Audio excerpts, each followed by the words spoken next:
Welcome to our YouTube channel. Don't forget to like, subscribe and share the videos. السلام علیکم ورحمۃ اللہ وبرکاتہ نحمده ونصلی علی رسولہ الکریم اما بعد فاعوذ باللہ من الشیطان الرجیم بسم اللہ الرحمن الرحیم رب اشرح لی صدری ویسر لی امری واحلل عقدۃ من لسانی یفقہوا قولی۔ قرآن مجید کی سورۃ الانعام میں اللہ تعالیٰ فرماتے ہیں وَهُوَ الَّذِي يَتَوَفَّاكُم بِاللَّيْلِ وَيَعْلَمُ مَا جَرَحْتُم بِالنَّهَارِ ثُمَّ يَبْعَثُكُم فِيهِ لِيُقْضَىٰ أَجَلٌ مُّسَمًّى ثُمَّ إِلَيْهِ مَرْجِعُكُمْ ثُمَّ يُنَبِّئُكُم بِمَا كُنتُمْ تَعْمَلُونَ وَهُوَ الْقَاهِرُ فَوْقَ عِبَادِهِ وَيُرْسِلُ عَلَيْكُمْ حَفَظَةً حَتَّىٰ إِذَا جَاءَ أَحَدَكُمُ الْمَوْتُ تَوَفَّتْهُ رُسُلُنَا وَهُمْ لَا يُفَرِّطُونَ ثُمَّ رُدُّوا إِلَى اللَّهِ مَوْلَاهُمُ الْحَقِّ الا لہ الحکم وہو اسرع الحاسبین۔ اور وہی ہے جو رات کو نیند میں تمہاری روح قبض کر لیتا ہے، اور وہ جانتا ہے جو تم دن کے وقت کمائی کرتے ہو، پھر وہ تمہیں اس دن میں اٹھاتا ہے تاکہ وقت مقرر پورا کیا جائے، پھر اسی کی طرف تمہارا لوٹنا ہے، پھر وہ تمہیں بتائے گا جو عمل تم کیا کرتے تھے، اور وہ اپنے بندوں پر غالب ہے، اور وہی تم پر نگہبان فرشتے بھیجتا ہے، یہاں تک کہ جب تم میں سے کسی ایک کو موت آتی ہے تو ہمارے بھیجے ہوئے اسے فوت کرتے اور وہ کوئی کوتاہی نہیں کرتے، پھر وہ اللہ کی طرف لوٹائے جاتے ہیں جو ان کا حقیقی مولا ہے۔ خبردار، اسی کے لیے فیصلہ کرنے کا اختیار ہے اور وہ سب سے زیادہ جلد حساب لینے والا ہے۔ ان آیات میں آپ دیکھ رہے ہیں کہ اللہ سبحانہ تعالیٰ نے پہلے ہر انسان کے سونے اور جاگنے کا ذکر کیا ہے، پھر مرنے اور پھر مر کر جینے کا ذکر ہے۔ تو ہر روز ہم یہ ایکسپیرینس کرتے ہیں، یعنی نبی صلی اللہ علیہ وسلم نے جب لوگوں کو آ کر یہ بتایا کہ تم مرنے کے بعد دوبارہ اٹھائے جاؤ گے تو انہیں یقین نہ آیا۔ انہوں نے کہا کہ یہ کیسے ممکن ہے کہ مرنے کے بعد ہم پھر اٹھائے جائیں، بس مر گئے تو ختم ہو گئے۔ ما ہی الا حیاتنا الدنیا نموت و نحیا، زندگی تو بس دنیا کی زندگی ہے، ہم جیتے ہیں مرتے ہیں بس ختم ہو جاتے ہیں۔ تو ان لوگوں کا آخرت پر یقین نہیں تھا، تو ان کو سمجھایا گیا کس چیز سے؟ ہر روز کے سونے اور جاگنے کے عمل سے، کہ کس طرح انسان ہر روز رات کو سو جاتا ہے، اللہ تعالیٰ اس کی ایک روح قبض کرتے ہیں، پھر وہ صبح جاگ اٹھتا ہے۔ تو ایسے ہی ہوگا کہ موت کے بعد انسان سو جائے گا اور پھر قیامت کے دن دوبارہ اٹھے گا۔ جیسے روزانہ سونے کے بعد اٹھنا کچھ مشکل کام نہیں، تو اللہ سبحانہ تعالیٰ کے لیے موت کے بعد کسی کو زندہ کرنا، دوبارہ جگانا، اٹھانا کچھ مشکل کام نہیں، اور یہ کام اللہ سبحانہ تعالیٰ کے لیے بہت آسان ہے۔ اللہ سبحانہ تعالیٰ روزانہ اسی طرح انسانوں کے ساتھ تصرف کرتے ہیں تاکہ وہ اپنی مقررہ مدت پوری کر لیں، یعنی جتنی زندگی ان کی لکھی ہوئی ہے اس دنیا میں، جتنا ان کو رہنا ہے اتنا وہ رہ جائیں، اور پھر جب ان کی مدت پوری ہو جاتی ہے، ان کا وقت ختم ہو جاتا ہے، تو فرشتے آ کر ان کی روح قبض کر لیتے ہیں، اور فرشتے اللہ تعالیٰ کا حکم ماننے میں کچھ بھی دیر نہیں کرتے، ذرا لمحے کے لیے بھی کوتاہی نہیں کرتے، اور جس وقت جس کی موت لکھی ہوتی ہے اس وقت اس کو دنیا سے لے جاتے ہیں، اور پھر اللہ سبحانہ تعالیٰ ہی کی طرف سب کی واپسی ہے۔ اسی لیے جب کوئی فوت ہو جاتا ہے تو ہم کیا کہتے ہیں؟ انا للہ و انا الیہ راجعون، کہ بے شک ہم بھی اللہ کے لیے ہیں اور ہم اسی کی طرف واپس جانے والے ہیں، ہم بھی لوٹ کے جانے والے ہیں، ہم بھی پلٹنے والے ہیں، جہاں سے آئے ہیں وہیں واپس جائیں گے، اور یہ واپسی یقینی ہے۔ تو یہاں پر جو آیت میں لفظ آیا ہے وَهُوَ الَّذِي يَتَوَفَّاكُم بِاللَّيْلِ، وہ جو تمہیں رات کے وقت فوت کر دیتا ہے۔ توفی کا مطلب ہوتا ہے کسی چیز کو پورا لے لینا، تو حقیقت میں اس کا اطلاق موت پر ہوتا ہے، لیکن مجازی معنوں میں نیند کے لیے بھی، کیونکہ نیند جو ہے وہ موت کی بہن ہے، نیند موت سے ملتی جلتی چیز ہے۔ تو اللہ سبحانہ تعالیٰ رات کو نیند کی حالت میں تمہاری جانوں کو لے لیتا ہے، یعنی انسان کے اندر سے ایک روح نکل جاتی ہے۔ اسی لیے آپ دیکھیں کہ بعض اوقات جو خواب ہم دیکھتے ہیں اس میں ہم کسی دوسرے ملک میں ہوتے ہیں، مرے ہوئے انسانوں سے ملاقات کر رہے ہوتے ہیں، بعض اوقات کوئی ہمیں میسج دے رہا ہوتا ہے جو مر چکا ہوتا ہے۔ آج اس صبح ایک خاتون نے مجھے میسج کیا کہ میرے داماد کی ایکسیڈنٹ میں ڈیتھ ہوئی ہے، اور وہ 4 دفعہ مجھے خواب میں آ کے ایک ہی بات کہتا ہے، اور جب وہ بات کہہ دیتا ہے تو اس کے بعد یکا خوف سے میری آنکھ کھل جاتی ہے۔ تو آپ بتائیں کہ اس کا ہم کریں کیا؟ تو میں نے کہا کہ پہلے آپ مجھے یہ بتائیں وہ کیا کہتا ہے۔ کہتے وہ کہتا ہے کہ آپ میری امی سے جا کے کہیں کہ میرے ساتھ ایسا سلوک نہ کریں، میں ان کا بیٹا ہوں، میں انہی کا بیٹا ہوں، اور وہ میرے ساتھ ایسے نہیں کریں۔ اب کیسے نہیں کرے؟ تو میں نے کہا کہ اس سے تو یہی اشارہ ملتا ہے کہ ماں کسی بات پر اس سے خفا تھی جب وہ فوت ہوا ہے، ناراض تھی، اور شاید اس ناراضگی کا کچھ اثر ابھی تک دل میں باقی ہے۔ تو ظاہر ہے کہ اگر کوئی شخص فوت ہو جاتا ہے اور اس کی ماں اس سے ناراض ہے تو پھر خیر نہیں، پھر کچھ نہ کچھ آگے اس کی پکڑ ہے، کتنی ہو تو اللہ ہی بہتر جانتا ہے۔ لہٰذا دنیا میں انسانوں کے ساتھ ہمیں اپنے معاملات صاف کر لینے چاہیے۔ ہمیں نہیں پتا کہ ہماری موت کب آ جائے گی، ہم کب دنیا سے چلے جائیں گے، اور اس بات سے تو بہت ڈرنا چاہیے کہ ہماری وجہ سے ہماری ماں روئے، ہمارے کسی سلوک پر، ہمارے کسی رویے پر، ہمارے کسی طریقے پر، ہماری کسی عادت پر، تو ماں کو رلانا نہیں چاہیے۔ ایک مرتبہ نبی صلی اللہ علیہ وسلم کے پاس ایک شخص آیا اور کہنے لگا کہ میں آپ کے ساتھ ہجرت اور جہاد کرنا چاہتا ہوں۔ آپ نے پوچھا تم نے اپنے ماں باپ کو کس حال میں چھوڑا؟ تو وہ بولا کہ وہ رو رہے تھے، کیونکہ میں ایک ہی تھا ان کی خدمت کرنے کے لیے، تو وہ رو رہے تھے۔ آپ نے فرمایا تم واپس جاؤ، فَفِيهِمَا فَجَاهِدْ، انہی میں جا کے جہاد کرو، انہیں ان کی خدمت کرو، اور جس طرح تم انہیں رلا کے آئے ہو ایسے ہی جا کر تم انہیں ہنساؤ۔ تو ہم میں سے ہر ایک کا یہ فرض بنتا ہے کہ وہ اپنے ماں باپ کے ساتھ حسن سلوک کرے اور ماں باپ کو خوش رکھے۔ اگر کسی بات پر ماں باپ کے ساتھ اختلاف بھی ہو تو بھی اس اختلاف کو جلد ختم کر لینا چاہیے۔ بعض اوقات ماں باپ ایسی باتیں کہتے ہیں جو ہمیں پسند نہیں ہوتی، یا ایسی بات کہتے ہیں جو ہمارے لیے ماننی بہت مشکل ہوتی ہے، لیکن پھر بھی اس میں آپس میں بات چیت کر کے کوئی نہ کوئی اس کا حل، کوئی نہ کوئی اس کا راستہ ضرور نکالنا چاہیے۔ اور اس حال میں موت ہرگز نہیں آنی چاہیے کہ ماں باپ ناراض ہوں، وہ دونوں یا کوئی ایک۔ اور اگر ہم نے نادانی میں ایسا کچھ کر لیا ہے، ہم نے اپنی زندگی میں کوئی ایسے کام کیے کہ جس سے وہ خوش نہیں تھے اور وہ دنیا سے جا چکے ہیں، تو ان کے پیچھے ان کے لیے خوب خوب دعائیں کریں، ان کی بخشش کی دعائیں کریں، ان کی طرف سے صدقہ خیرات کریں، ان کے رشتہ داروں سے حسن سلوک کریں، کیونکہ والدین کے مرنے کے بعد جو ان سے حسن سلوک ہوتا ہے اس کا ایک حصہ یہ ہے کہ زندگی میں وہ جن لوگوں سے محبت کرتے تھے، جن لوگوں کا وہ خیال رکھتے تھے، ان کا خیال رکھا جائے، یعنی ان سے محبت کی جائے، ان کو پوچھا جائے۔ بعض اوقات تو اپنے بہن بھائیوں کو، رشتہ داروں کو جو مالی لحاظ سے کمزور ہے ان کی کچھ مال سے مدد کرتے تھے، اور اگر اللہ ہمیں توفیق دے تو اپنے والدین کے ان رشتہ داروں کی مالی مدد جاری رکھنی چاہیے۔ اسی طرح اگر وہ کسی خاص موقع پر کوئی صدقہ خیرات کرتے تھے تو وہ صدقہ خیرات ان کی طرف سے جاری رہنا چاہیے جب تک ہم زندہ ہیں۔ پھر ہمارے بعد ہماری اولاد تو جو بھی کرے گی، لیکن ہم اپنے والدین کی لیگیسی کو آگے لے کے بڑھنے والے ہوں۔ حضرت عمر رضی اللہ عنہ کے ایک بیٹے تھے عبداللہ بن عمر، جو نبی صلی اللہ علیہ وسلم کی ہر معاملے میں بہت اتباع کیا کرتے تھے، بہت پیروی کرتے تھے۔ تو ایک بار وہ حج پہ جا رہے تھے، ان کا طریقہ یہ تھا کہ جب حج پہ جاتے تھے تو اونٹ کے ساتھ ساتھ اپنا گدھا بھی رکھتے تھے۔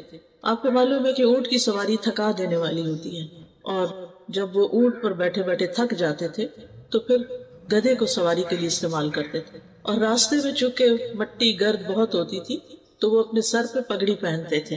اب وہ جا رہے تھے تو راستے میں ایک بدو ملا، تو اس سے ملاقات کی، تو پتہ چلا کہ یہ حضرت عمر کے دوست کا بیٹا ہے۔ تو انہوں نے اپنا گدھا بھی اور اپنی پگڑی دونوں ان کو دے دی۔ تو حضرت عبداللہ بن عمر کے ساتھی کہنے لگے کہ آپ نے تو دونوں چیزیں اس کے حوالے کر دی، آپ کا سفر کیسے گزرے گا؟ تو کہنے لگے کہ یہ میرے والد عمر کے دوست کا بیٹا تھا، تو مجھے خیال آیا کہ میں اس کے ساتھ حسن سلوک کروں، کیونکہ اس کا باپ میرے باپ کا دوست تھا۔ تو ہمارا دین کہاں تک ہمیں خیر خواہی اور خیال رکھنے اور رشتوں کو نبھانے اور تعلقات کو نبھانے کا حکم دیتا ہے۔ اور یہ صحابہ کرام تھے جن کے دلوں میں دنیا کی محبت نہیں تھی، اپنے لیے کم ہی کچھ بچا کے رکھتے تھے، دینے والے تھے۔ اور عربوں کے دل تو ویسے بھی بڑے وسیع ہوتے ہیں، اور ایک قدرتی بھی ان کے اندر دینے کا مزاج پایا جاتا ہے، لیکن اسلام نے آ کر اس دینے کے مزاج کو اور خوبصورت بنا دیا اور اللہ کی خاطر کرنے والا بنا دیا، جس کا پھر اجر ہی اجر ہے۔ تو بات میں یہ کر رہی تھی کہ بعض اوقات نیند کے وقت انسان خواب میں ایسی ایسی جگہوں پر پہنچ جاتا ہے، حالانکہ فزیکلی وہ بستر پر ہوتا ہے، تو وہ دراصل اس کی روح ہوتی ہے، اور وہ روح سے ملاقات کر سکتی ہے، یعنی گھوم پھر کے اور پچھلے فوت شدہ لوگوں سے یا زندہ لوگوں سے یا کچھ بھی. تو یہ اللہ تعالیٰ کا ایک ایسا نظام ہے، اللہ تعالیٰ کی قدرت کا ایک ایسا مظہر ہے جسے ہم سب ایکسپیرینس کرتے ہیں. اور اس سے پتہ چلتا ہے کہ اللہ سبحانہ تعالیٰ وہ کام کرتا ہے جو بندے نہیں کر سکتے. یعنی اللہ تعالیٰ اگر روح لے جائے اور واپس نہ کرے تو کوئی بندہ اس روح کو ڈال نہیں سکتا، اور اگر اللہ تعالیٰ کسی کو بچانا چاہے تو کوئی کسی کو مار نہیں سکتا. وہ اس کی حفاظت کے لیے کوئی بھی رستہ نکال دے گا. لہٰذا ہماری زندگیوں میں بہت سی ایسی چیزیں ہو جاتی ہیں جن کے بعد ایک سوالیہ نشان رہ جاتا ہے کہ ایسا کیوں ہوا. تو بات یہ ہے کہ یہ تقدیر کا ایک حصہ تھا، اللہ کا فیصلہ تھا جو پورا ہو گیا. اس کے پیچھے کیا حکمت تھی، کیا بہتری تھی، بعض اوقات ہمیں سمجھ میں نہیں آتا، لیکن اللہ سبحانہ وتعالیٰ ہر چیز کا علم رکھتا ہے. قد احاط اللہ بکل شیء علما، اللہ تعالیٰ نے اپنے علم کے ساتھ ہر چیز کا احاطہ کر رکھا ہے. ماضی، حال، مستقبل سب جانتا ہے. کس انسان کے فائدے میں کیا چیز ہے اور نقصان میں کیا چیز ہے، کس کی موت جلدی آنی چاہیے اور کس کی موت تاخیر سے ہونی چاہیے. اس کا علم اللہ تعالیٰ کو زیادہ ہے. لہٰذا کبھی بھی انسان کو اللہ کے فیصلوں پر ناراض نہیں ہونا چاہیے، بلکہ اللہ تعالیٰ کے فیصلوں کو خوش دلی سے قبول کرنا چاہیے کہ رضیت باللہ ربا، میں اللہ کے رب ہونے پہ راضی ہوں. وہی پیدا کرتا ہے، وہی موت دیتا ہے، وہی رزق دیتا ہے، وہی امتحان لیتا ہے، سب کچھ اسی کے قبضہ قدرت میں ہے. پھر اس آیت میں فرمایا وَيَعْلَمُ مَا جَرَحْتُمْ بِالنَّهَارِ، اور وہ جانتا ہے جو تم دن میں مختلف کام کرتے رہتے ہو. جرح کا لفظی مطلب ہوتا ہے زندہ چیز کی جلد، اسکن جو ہوتی ہے، اور چمڑے کو کسی تیز دھار چیز کے ساتھ پھاڑ دینا، جیسے چھری، تلوار، ناخن، کچلی والے دانت، ان کے ذریعے اسکن کو کاٹنا جرح کہلاتا ہے. اسی لیے زخم کے لیے لفظ جرح استعمال ہوتا ہے، اور زخمی کو مجروح کہتے ہیں. اردو میں بھی یہ لفظ استعمال ہوتا ہے، مجروح. تو یہاں مراد اس سے ما جرحتم کا مطلب یہ نہیں کہ جو تم چیرتے پھاڑتے ہو، بلکہ مطلب یہ ہے کہ جو کام تم اپنے ہاتھ سے یا زبان سے کرتے جاتے ہو. یعنی بعض اوقات انسان کے ہاتھ بھی دوسروں کو تکلیف دیتے ہیں، اور بعض اوقات زبان تو مجروح، زخمی کر ہی دیتی ہے دوسروں کو. یعنی جس قسم کے بھی تم کام کرتے ہو وہ سارے اللہ کے علم میں ہیں. ثم یبعثکم فیہ لیقضی اجل مسمی، پھر وہ تمہیں نیند کی حالت میں فوت کرنے کے بعد دن میں اس نیند سے جگا دیتا ہے تاکہ ہر شخص اپنی وہ عمر پوری کر لے جو اللہ کے علم میں اس کے لیے مقرر کی گئی ہے، اس دنیا میں اس کے لیے مقدر کی گئی ہے. تو اللہ سبحانہ وتعالیٰ نے انسانوں کی تقدیر زمین آسمان کی پیدائش سے بھی 50,000 سال پہلے لکھی. یہ اس کا علم تھا کہ وہ کیا پیدا کرنے والا ہے، اس کو پہلے سے پتا تھا، اور وہ پیدا ہونے کے بعد کیا کرے گا، یعنی کون سی چیز کیسی ہوگی، یہ بھی اس کے علم میں تھا. ایک پتا بھی گرتا ہے تو وہ اللہ کے علم میں ہوتا ہے. تو بعض اوقات میں جب کسی درخت کو دیکھتی ہوں تو حیران ہو جاتی ہوں کہ اس کے پتوں کا ہم احاطہ نہیں کر سکتے صرف ایک درخت. یعنی کچھ درخت اتنے گھنے ہوتے ہیں، جیسے بیری کا درخت ہے یا اور بھی کئی درخت ہوتے ہیں، ٹالی وغیرہ ہوتی ہے، کہ اگر ہم ان کو گننا چاہیں نا تو ہمارے دل لگ جائیں گے ان کو، اور پھر بھی شاید غلطی کر جائیں. اور یہ سارے جھڑتے ہیں اور پھر زمین میں گل مل جاتے ہیں، پھر نئے پتے آ جاتے ہیں، سال ہر سال تک یہی کچھ ہوتا رہا. یہ سب کچھ اللہ کو پہلے سے پتا تھا کہ یہ درخت فلاں جگہ لگے گا اور اس پر ہر سال اتنے پتے آئیں گے، اس درخت کی عمر اتنے سال. ہمیں نہیں پتا ہوتا کب یہ درخت جل جائے، ختم ہو جائے، لیکن اللہ کو پتا ہے. ایسے ہی انسانوں کے بارے میں ہمیں نہیں پتا ہوتا کب کس دن کس کی موت کا وقت لکھا ہے اور وہ آ جائے، لیکن اللہ کو پتا ہوتا ہے. تو یہ اللہ تعالیٰ کا علم ہے. اور یہاں سے یہ بات بھی پتہ چلتی ہے کہ موت کا وقت مقرر ہے، وہ آگے پیچھے نہیں کیا جا سکتا. ہاں یہ ضرور ہو سکتا ہے کہ کچھ اعمال جو ہیں انسان کی زندگی میں برکت پیدا کرتے ہیں اور تھوڑے وقت میں انسان بہت کچھ کر کے چلا جاتا ہے اس دنیا سے. لیکن یہ بات یاد رکھنی چاہیے، نمبر ایک یہ کہ ہم یہاں ہمیشہ رہ نہیں سکتے اس دنیا میں، ہمیں یہاں سے جانا ہی جانا ہے. یعنی ہم میں سے ہر ایک پر موت آنی ہے. اور دوسری بات یہ ہے کہ موت کے بعد اللہ کے پاس جانا ہے، اللہ کو منہ دکھانا ہے. ثم الیہ مرجعکم، یعنی تمہارا اس دنیا میں اپنی زندگی کے پورا ہو جانے کے بعد اکیلے اللہ کی طرف لوٹ جانا ہے. ٹھیک ہے لوٹ جانا ہے، پھر کیا ہوگا؟ ثم ینبئکم، پھر وہ تمہیں بتائے گا بما کنتم تعملون، جو کچھ تم کرتے رہے. ہم میں سے ہر ایک کو سوچنا چاہیے وہ کیا کر رہا ہے اپنی زندگی کے ساتھ. کیا وہ جو کچھ کر رہا ہے وہ اللہ تعالیٰ کی پسند کے مطابق ہے یا اللہ تعالیٰ کی ناراضگی کے مطابق؟ ہم بعض اوقات بڑے اچھے کام کر رہے ہوتے ہیں لیکن اس سے ہمارے دل میں کبھی بھی یہ خیال نہیں آیا کہ یہ ہم اللہ کو خوش کرنے کے لیے کر رہے ہیں. ہم کر رہے ہیں کیونکہ ہمیں اچھے لگتے ہیں وہ کام، ہمارے دل کو اچھے لگتے ہیں، ہمارے نفس کے مطابق ہوتے ہیں، ہمارا پیشن ہوتے ہیں، وہ اس لیے ہم کر رہے ہوتے ہیں. لیکن ہم میں سے ہر ایک کو سوچنا چاہیے کہ جو کچھ بھی وہ کر رہا ہے وہ کس کے لیے کر رہا ہے اور اس کا بدلہ وہ کس سے چاہتا ہے. ثم ينبئكم بما كنتم تعملون. اب یہ جو بتایا جائے گا نا، تو اس سے پتہ چلتا ہے کہ ہم میں سے ہر ایک اپنا نامہ اعمال دیکھے گا، اور جب دیکھے گا تو پکار اٹھے گا ما لهذا الكتاب لا يغادر صغيرة ولا كبيرة الا احصاها. اس کتاب کو کیا ہو گیا ہے کہ اس نے نہ کوئی چھوٹی بات چھوڑی ہے نہ کوئی بڑی، مگر اس کو گن گن کے لکھ لیا ہے، شمار کر لیا ہے. مثلاً اگر ایک انسان کو جھوٹ بولنے کی عادت ہے اور وہ زندگی میں 1000 جھوٹ بولتا ہے تو صرف جھوٹ نہیں لکھے ہوں گے بلکہ جھوٹوں کی تعداد بھی لکھی ہوئی ہوگی، کتنے 1000 جھوٹ بولے اس شخص نے. اور اسی طرح باقی اعمال بھی، اتنی رکعتیں اس نے پڑھی، اتنے قرآن کے حرف پڑھے، کیونکہ ہر حرف پہ 10 نیکیاں ملنے والی ہیں، تو وہ حروف بھی گنے ہوئے ہوں گے. ایک ایک ذرہ جو ہے اس کا بدلہ ہے. قرآن مجید میں آتا ہے ان اللہ لا یظلم مثقال ذرۃ وان تک حسنۃ یضاعفها ویؤت من لدنہ اجرا عظیما.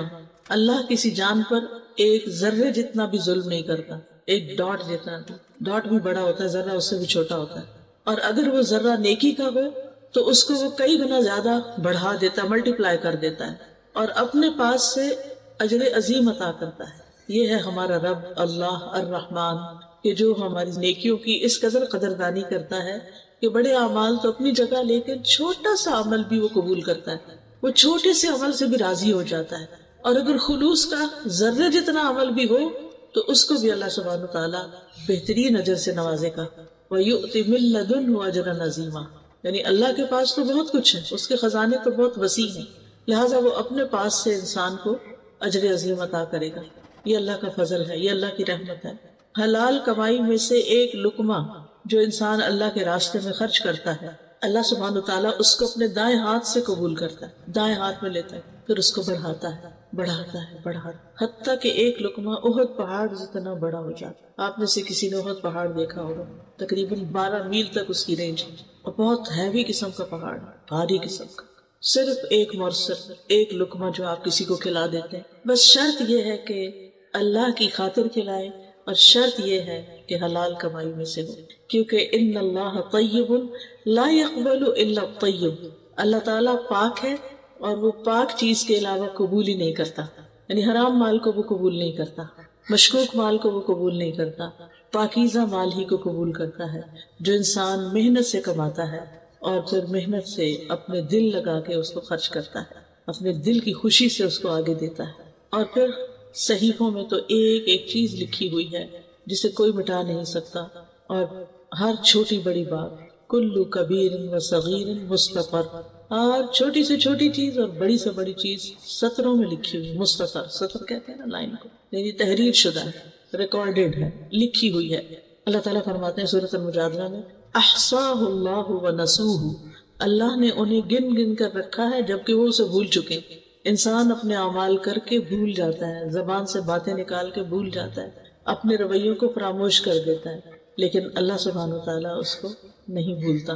وَهُوَ الْقَاهِرُ فَوْقَ عِبَادِهِ، اور وہ اپنے بندوں کے اوپر غالب ہے، قاہر ہے. امام راضی کہتے ہیں اس قہر کے کئی معنی ہیں. ایک معنی ہے کہ اللہ تعالیٰ اس طرح غالب ہے کہ ایک چیز کو عدم سے وجود میں لے آتا ہے، یعنی he makes something out of nothing. تو عدم سے وجود میں لانے والا صرف وہ ہے. ہم انسان جو کچھ بناتے ہیں وہ اللہ کے بنائے ہوئے چیزوں کو مولڈ کرتے رہتے ہیں، اسی کو ڈھالتے ہیں، مختلف شکلوں میں ان کو بنا لیتے ہیں، اپنے پاس سے کچھ نہیں کر سکتے کہ کوئی چیز سرے سے ہے ہی نہیں اور ہم اس کو ایجاد کر لیں. دوسرا یہ ہے کہ جو چیزیں موجود ہیں ان کو وہ فنا کرنے پر بھی غالب ہے، یعنی نہیں تو بنانے پہ قادر ہے، اور ہے تو اس کو ملیامیٹ کرنے پر بھی قادر ہے. اور پھر تیسری چیز یہ ہے کہ متضاد چیزوں کو پیدا کرتا ہے، یعنی رات اور دن اور اسی طرح بہت ساری چیزیں. اور چوتھی بات یہ ہے کہ وہ اپنے فیصلوں کو نافذ کرنے پہ قادر ہے، یعنی جو اس نے ڈیسائیڈ کیا ہو وہ اس کو کر لیتا ہے. یعنی انما امرہ اذا اراد شیئا ان یقول له کن فیکون. اس کو صرف کن کہنے کی ضرورت ہوتی ہے. 4 چیزوں کو اس نے اپنے ہاتھ سے بنایا، باقی سب کن کہہ کے بنایا. وہ 4 چیزیں کون سی ہیں؟ قلم، آدم علیہ السلام، جنت عدن اور عرش الہی، اور باقی چیزیں کن کہتے ہیں۔ ان چار چیزوں کو اللہ نے بڑی عزت بخشی ہے۔ قلم کو عزت دی ہے، عرش کو عزت دی ہے، آدم علیہ السلام کو عزت دی ہے، اور جنت عدن کو عزت دی ہے۔ پھر فرمایا وَيُرْسِلُ عَلَيْكُمْ حَفَظًا، وہ تم پر نگران بھیجتا ہے، یعنی فرشتے۔ حفاظت کے فرشتوں کی دو قسمیں ہیں، ایک وہ ہیں جو ہمارے جسم کی حفاظت پر مامور ہیں، بدن کی حفاظت کرتے ہیں اور اس کو گھیرے ہوئے ہوتے ہیں، اس سے شیطان کی تکلیفوں کو دور کرتے ہیں۔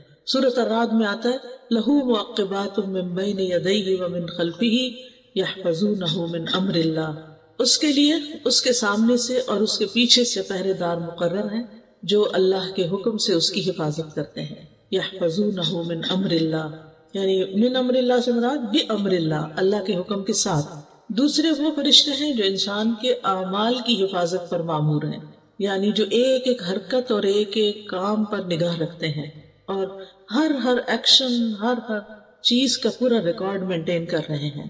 جیسے کہ اللہ تعالیٰ فرماتے ہیں ام یحسبون انا لا نسمع سرهم ونجواهم بلا ورسلنا لدیہم یکتبون، کیا وہ سمجھتے ہیں کہ ہم ان کے راز اور ان کی سرگوشیاں نہیں سنتے؟ یعنی یہ جو چھپ چھپ کے باتیں کرتے ہیں ہمیں نہیں پتا؟ کیوں نہیں، ہمارے بھیجے ہوئے فرشتے ان کے پاس ہی لکھتے رہتے ہیں۔ ہم سمجھتے کوئی نہیں سن رہا، ہم دائیں دیکھتے ہیں، بائیں دیکھتے ہیں، اوپر نیچے دیکھتے ہیں، کوئی نہیں اب بات کر لو۔ نہیں، فرشتے تو کہیں نہیں جاتے، وہ تو ادھر بیٹھے ہوتے ہیں۔ آپ شروع کرتے ہیں لکھ کے یا بول کے یا وسپر کر کے، وہ ساتھ ہی لکھنا شروع کر دیتے ہیں اور ریکارڈ کر لیتے ہیں۔ لہٰذا انسان کہیں بھی محفوظ نہیں ہے کہ وہ کہیں چھپ جائے یا اللہ سے بھاگ جائے۔ بھاگ کے دکھائے نہیں بھاگ سکتے، جانا تو اسی کے پاس ہے۔ کوئی موت سے نہیں بھاگ سکتا، کوئی اللہ تعالیٰ کے حضور حاضر ہونے سے نہیں بھاگ سکتا۔ جو بھاگے گا اس کو پکڑ کر اللہ کے حضور حاضر کر دیا جائے گا۔ اور ان فرشتوں کو حافظین بھی کہا گیا ہے، وَإِنَّ عَلَيْكُمْ لَحَافِظِينَ كِرَامًا كَاتِبِينَ يَعْلَمُونَ مَا تَفْعَلُونَ، اور بے شک تم پر یقیناً نگران مقرر ہیں جو معزز لکھنے والے ہیں، وہ جانتے ہیں جو کچھ تم کرتے، ان کو سب پتا ہے، تمہارے کھلے چھپے ہر چیز کا انہیں علم ہے۔ اب سوال یہ پیدا ہوتا ہے کہ اللہ تعالیٰ نے فرشتوں کے ذریعے نامہ اعمال کیوں لکھوایا ہے؟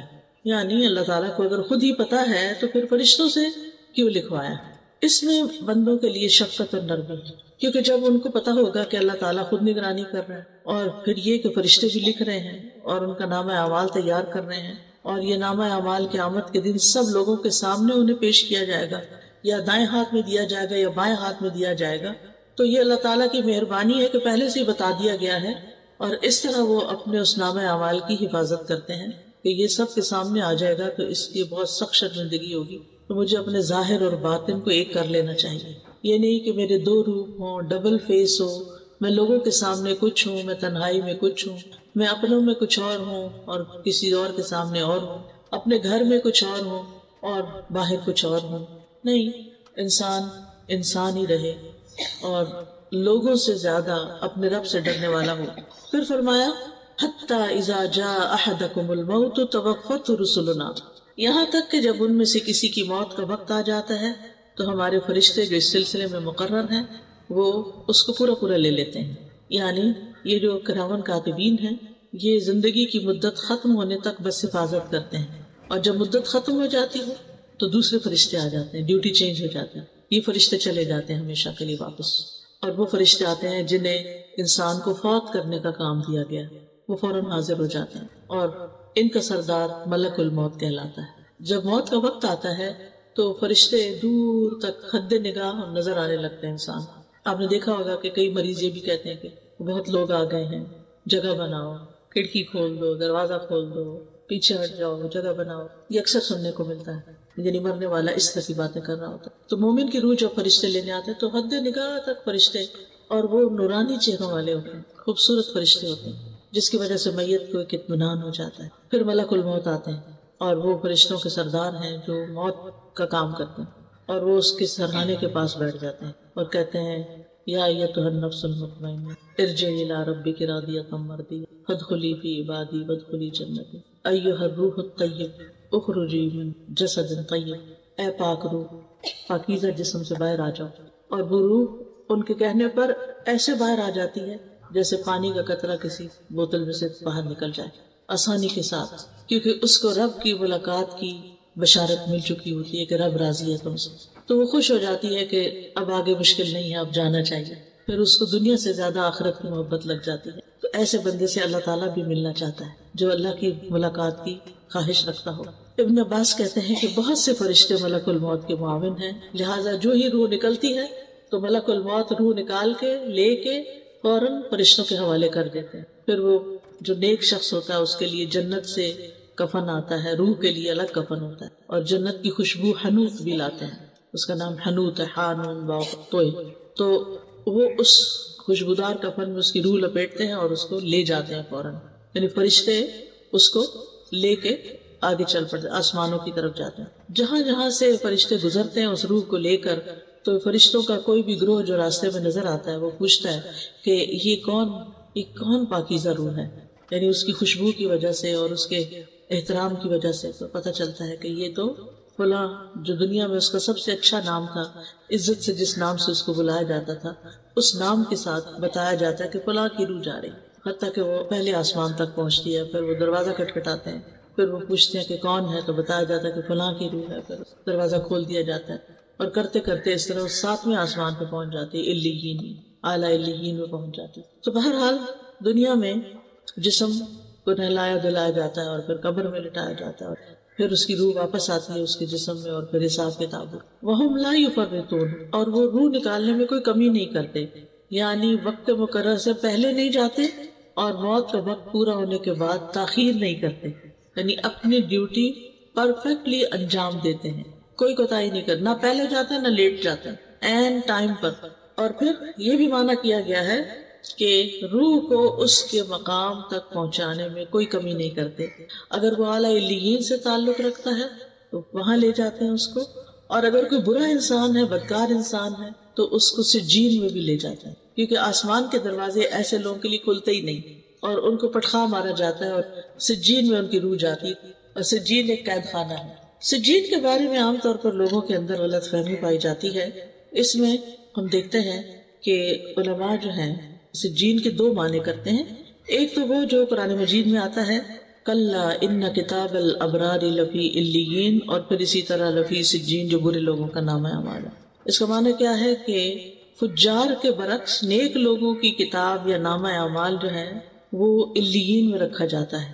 قال الاعمش عن شمر ابن عطیہ عن ہلال ابن یساف قال سأل ابن عباس کعبا، ابن عباس نے کعب رضی اللہ عنہ سے سوال کیا، وَأَنَا حاضر، اور میں اس وقت وہاں خود موجود تھا، ان سجین، سجین کے بارے میں. قال هي الارض السابعة، کہ یہ 7ویں زمین ہے، وفيها ارواح الكفار، اور اس میں کفار کی روحیں ہوتی ہیں. وسأله عن علیین، اور ان سے علیین کے بارے میں بھی پوچھا. فقال هي السماء السابعة، تو انہوں نے کہا کہ یہ 7واں آسمان ہے. وفيها ارواح المؤمنین، اور اس میں مومنوں کی روحیں ہیں. وهكذا قال غیر واحد ان السماء السابعة، کہ وہ 7ویں آسمان میں ہے. یعنی علیین کہاں ہے؟ 7ویں آسمان میں. اور وہاں علیین ایک طرح سے سمجھو جنت ہی ہے. اب وہاں پر پہنچ کر ثم ردوا الى الله مولاهم الحق، پھر وہ اپنے حقیقی مولا، سچے مولا، اصل مولا یعنی اللہ سبحانہ وتعالیٰ کی طرف لوٹا دیے جاتے ہیں. کیوں؟ تاکہ ان کا حساب لیا جائے، تاکہ وہ قیامت کے دن جزا سزا پا سکیں. مولا جو ہے اس کا معنی ہوتا ہے جو لوگوں کے سارے امور اور معاملات کا ذمہ دار ہوتا ہے، یعنی جو گھر والوں کو ان کے کاموں میں اسسٹ کر رہا ہوتا ہے. تو حقیقی مولا جو ہے وہ اللہ سبحانہ وتعالیٰ ہی ہے. الا لہ الحکم وہو اسرع الحاسبین، خبردار حکم اسی کے لیے ہے اور وہ سب سے جلد حساب لینے والا ہے. یعنی ساری مخلوق کو یک بارگی اٹھا کے سب سے اکٹھا حساب بھی لے سکتا ہے، اس کے لیے کچھ مشکل نہیں. تو ان آیات سے یہ پتہ چلتا ہے کہ اللہ تعالیٰ اپنی تمام مخلوقات کی حرکات و سکنات کا احاطہ کیے ہوئے ہے. پھر یہ کہ سونا اور جاگنا اللہ کی بنائی ہوئی آخرت کی یاد دلاتا ہے، اور یہ یاد آنی چاہیے. پھر یہ کہ ہمیں موت کی تیاری کرنی چاہیے، موت کو یاد رکھنا چاہیے. ہر نماز میں اپنی موت کو یاد رکھیں، اس سے نماز میں خشوع و خضوع آئے گا. پھر موت کی حقیقت پہچاننے کے لیے دوسری مصیبتیں ہلکی ہو جاتی ہیں، اور کسی کی موت کی خبر سن کے اپنی موت کے بارے میں ضرور سوچیں. یہ نہ سوچیں کہ ہمارا تو اس سے تعلق کوئی نہیں، وہ تو دوسرا خاندان ہے اور اس کو کووڈ 19 کی ویکسین سوٹ نہیں کی، لہٰذا اس پر تو یہ یہ مسئلہ ہو گیا اور ایسے فوت ہو گیا تو ہماری تو ابھی نہیں باری. نہیں، کسی کو نہیں پتا کون لائن کے کس نمبر پر ہے. اور پھر یہ ہے کہ موت کو ناپسند نہیں کرنا چاہیے بلکہ اچھے کام کرنا چاہیے تاکہ موت کے وقت جو ہماری زندگی ہے وہ خوبصورت ہو. کیونکہ ہر ایک نے مرنا ہے، موت کا فرشتہ بھی مقرر ہے، موت سے فرار ممکن نہیں، موت سے کوئی بھی بچنے والا نہیں. یعنی کوئی یہ نہیں کہہ سکتا کہ میں بچ جاؤں گا، بلا میں نے دوائی ایجاد کر لی اور وہ کھا لوں گا اور کبھی موت نہیں آئے گی مجھ پر، ایسا نہیں ہو سکتا. پھر یہ کہ موت کا وقت اور جگہ بھی مقرر ہے. پھر یہ بھی یاد رکھنا چاہیے کہ موت کی سختیاں بھی ہیں. کلا اذا بلغت التراقی وقیل من راق وظن انہ الفراق والتفت الساق بالساق. ہرگز نہیں وہ وقت یاد کرو جب جان ہنسلیوں تک پہنچ جائے گی اور کہا جائے گا ہے کوئی دم کرنے والا، دم جھاڑ کرنے والا، اور وہ یقین کر لے گا کہ یقیناً جدائی کا وقت آ گیا ہے. پنڈلی پنڈلی کے ساتھ لپٹ جائے گی، اس دن تیرے رب ہی کی طرف روانگی کا وقت. انبیاء علیہ السلام کو بھی موت کی شدت محسوس ہوئی تھی. اب یہ ہے کہ اگر کوئی اپنے قریبی لوگوں میں سے فوت ہو جائے تو کیا کرنا چاہیے؟ خبر سنتے ہی پہلے الفاظ انا للہ و انا الیہ راجعون پڑھنی چاہیے. پھر اس شخص کے لیے دعا کرنی چاہیے، لواحقین کے لیے دعا کرنی چاہیے. زبان سے رب کو راضی کرنے والے کلمات ہی کہنے چاہیے. یعنی ایسی باتیں نہیں کرنی چاہیے کہ جس سے اللہ تعالیٰ ناراض ہو. اللہ کی ناراضگی کے جملے نہیں بولتے. اللہ سبحانہ تعالیٰ کی تعریف کرنی چاہیے، صبر کرنا چاہیے. حدیث میں آتا ہے کہ صدمے کی پہلی چوٹ پر صبر کرنا. یعنی اصل صبر کیا ہے؟ جب چوٹ لگے تو اس وقت صبر کرے انسان. یہ نہیں کہ پہلے رونا دھونا مچا لے، چیخ چلا لے، پھر بعد میں کہ میں نے اب صبر کر لیا. وہ تو سب کو ہی آ جاتا ہے. یہ یاد رکھنا چاہیے کہ صبر کرنے سے اجر مل جائے گا. انما یوفی الصابرون اجرہم بغیر حساب. اور بے صبری کرنے سے کچھ بھی نہیں ملے گا، بلکہ اگر بے صبری میں اللہ تعالیٰ کی ناراضگی کے کلمات منہ سے نکل گئے تو الٹا شامت آ جائے گی. پھر یہ کہ ایک دوسرے کو صبر کی تلقین کرنی چاہیے.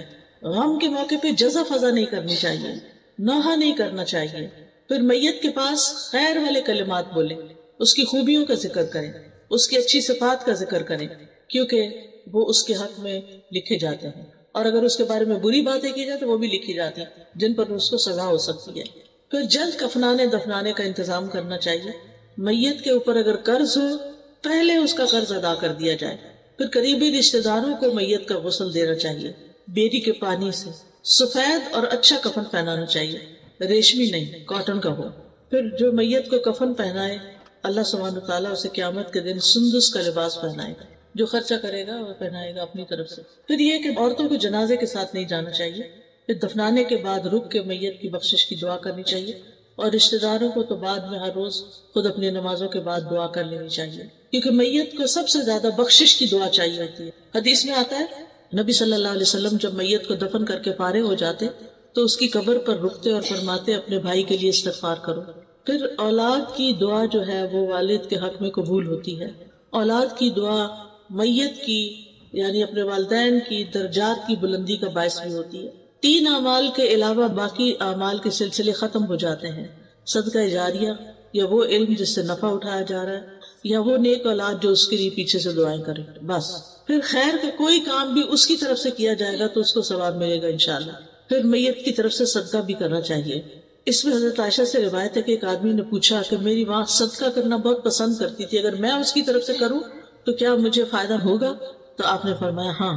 ابن عباس کہتے ہیں کہ سعد بن عبادہ کی والدہ ان کی غیر موجودگی میں فوت ہو گئی.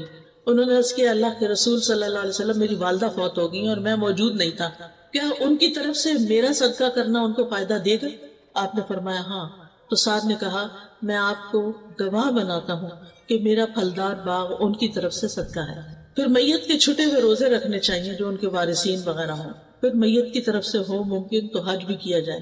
اور پھر یہ کہ دعا میں اللہ تعالیٰ نے بہت فائدہ رکھا ہے. دعائیں خوب کرنی چاہیے آخرت کی کامیابی کے لیے، امتحان میں ثابت قدمی کے لیے. کیونکہ انسان جیسے دنیا میں بھی نروس ہو جاتا ہے نا امتحان میں، تو آخرت کا امتحان تو اس سے بھی سخت ہے. تو اللہ تعالیٰ ان لوگوں کو ثابت قدمی عطا فرمائے گا جو نیک باتوں کے ساتھ اس دنیا میں ثابت قدم رہتے ہیں. یثبت اللہ الذین آمنوا بالقول الثابت فی الحیات الدنیا وفی الآخرہ. تو اللہ تعالیٰ سے دعا ہے کہ وہ ہمیں ہدایت کے راستے پر ثابت قدمی عطا فرمائے تاکہ جب ہم اس سے ملیں تو وہ ہم سے راضی ہو جائیں. وآخر دعوانا ان الحمد للہ رب العالمین.